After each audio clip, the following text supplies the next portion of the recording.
The first scout files of the summer is going to be Hugo Ekitike, the 22-year-old French striker from Frankfurt. When it comes to striker profiles, the Ekitike mould is becoming more and more desirable in the modern era of football. A tall but lean centre forward who can dribble and connect play like a winger or attacking midfielder, but also cause problems in the box due to their unique frame. Whilst a few of the players listed under similar profiles here have varying abilities in their skill set and tendencies, they all fall under that same category of an unorthodox XG generator. Starting with goal threat, it's important to address Hugo Ekitike's very wiry 6'3" frame, as it's very important when discussing his ability to create high XG chances. Now, a term you're going to hear me alluding to is go-go gadget legs, because that is exactly what Hugo Ekitike has. He has the extension in his legs to create chances that many other forwards in Europe would not be able to create, latch on to through balls and create those chances with what would seem a low XG moment and turn it into a very high XG moment. Hugo Ekitike averages 0.66 XG per 90 with 19.3 non-penalty XG this season, third in Europe's top 5 leagues, only behind Guirassy and Lewandowski, which is more than Erling Haaland's 18.8 non-penalty XG. The combination of his leg extension and his agility means he's able to create chaos where other strikers maybe can't even fathom it. Ekitike has averaged 6.72 penalty area touches per 90 this season and is the only player in the Bundesliga with 200 plus penalty area touches.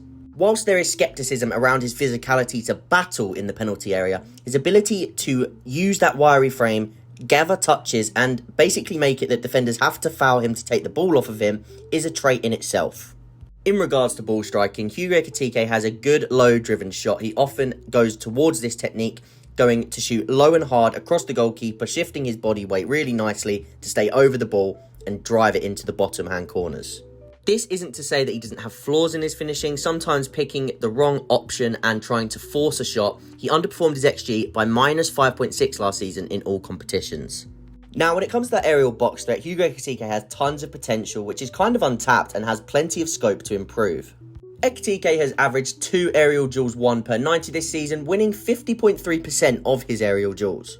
However, he can often be put off balance by quite minuscule touches from defenders, making him a little bit more of an evasive striker type, using his momentum to arrive at the ball rather than being able to stand there and bully his way towards it. But again, this isn't to say that he doesn't have that potential within him, because especially when there isn't a defender on his back, he's quite good at using his arms to create tiny bits of separation to then arrive over the top of a defender, using that extra bit of height that he does have with quite a good leap to finish and put a header on target, sometimes scoring a goal, of course. Next, let's talk about Ekitike's transition and outlet play, using that long stride and pace to run in behind and cause defenders problems. When he's given the space to run into, Ekitike can eat up ground with that long stride of his, which can put defences under immense pressure and sometimes mean they actually need to back off. Ekitike has averaged 3.04 progressive carries per 90 this season, which shows his ability to drop in deep and drive his team up the pitch using his own ability to carry the ball. Now, of course, to be effective in transition, it is all based upon how the opposition team is going to defend against you, which is why it's also important for Ekitike to be able to drop in deeper and win that ball as an outlet.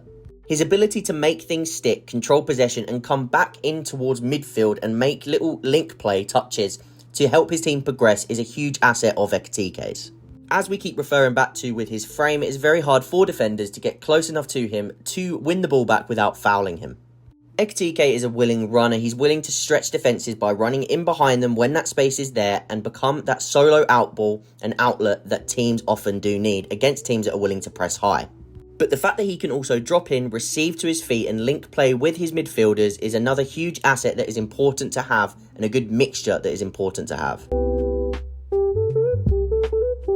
In terms of his dribbling, Ekitike is often labelled with the good feet for a big man phrase. He has the ability, almost like a winger, to dribble in these wide areas, use things like step-overs to create separation, and then create for his teammates through this. The French striker averaged 4.27 take-ons attempted per 90 this season, completing at 1.89 of them.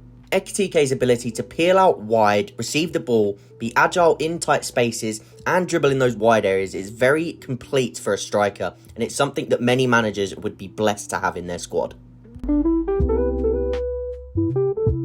When it comes to his passing and creativity, it's something that actually isn't spoken about enough with Ekitike. As you can see from this Trivela pass, playing it straight across the box, fashioning a chance for his teammate, which results in a goal.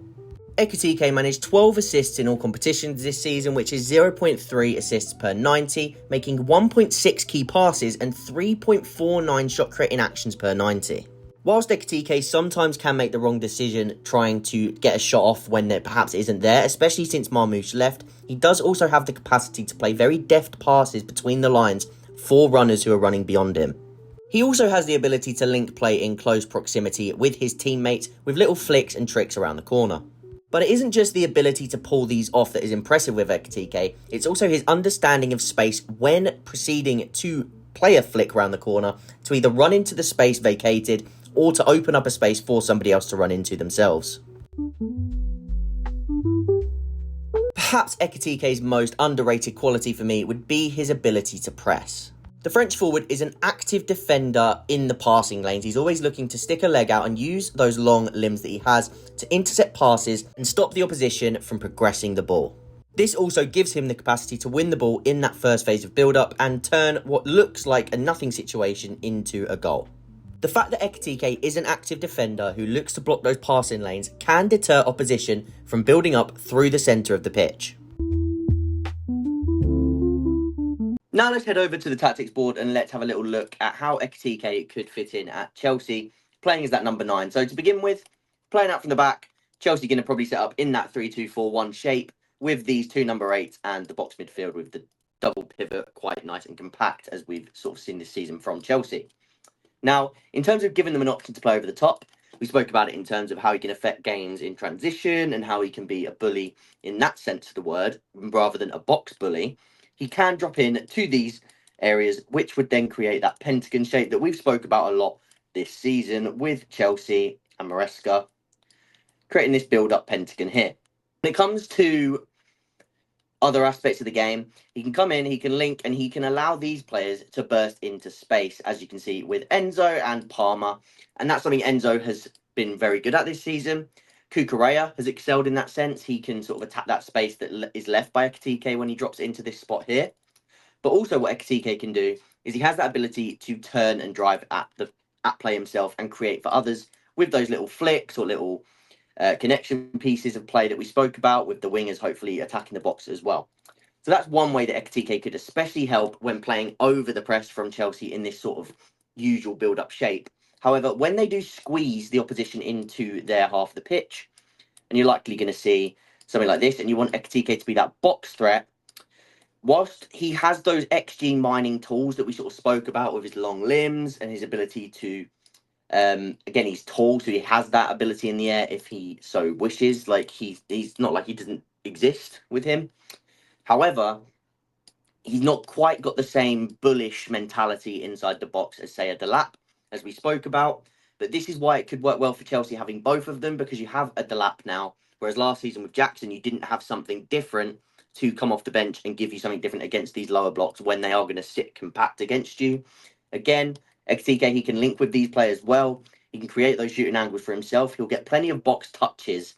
It's more so when you're hanging up those balls into the box, he's going to be a bit more evasive. He's going to attack that ball a bit differently to someone like Delap, in a similar way to Jackson, but he does have those longer limbs and that little go-go gadget leg that we spoke about, where he can create chances out of nothing by getting a little poke on the ball and extending and reaching the ball ahead of other defenders. Moving on to Liverpool, we have got how he could look for them. Again, very much in the sense of how they can play from front to back. Ekitike, when Liverpool look to go on the break, they've got a lot of transition threat. You've got Gakpo, you've got Ekitike, and you've got Salah in this sense. They will look to be decisive when they break quickly, and this is something Liverpool have profited from a lot this season, with Salah being very high in that rest attack. Now, something else to note is that when Salah's high in that rest attack, what that actually gives in build-up is Ekitike a little bit of space to sort of drop into.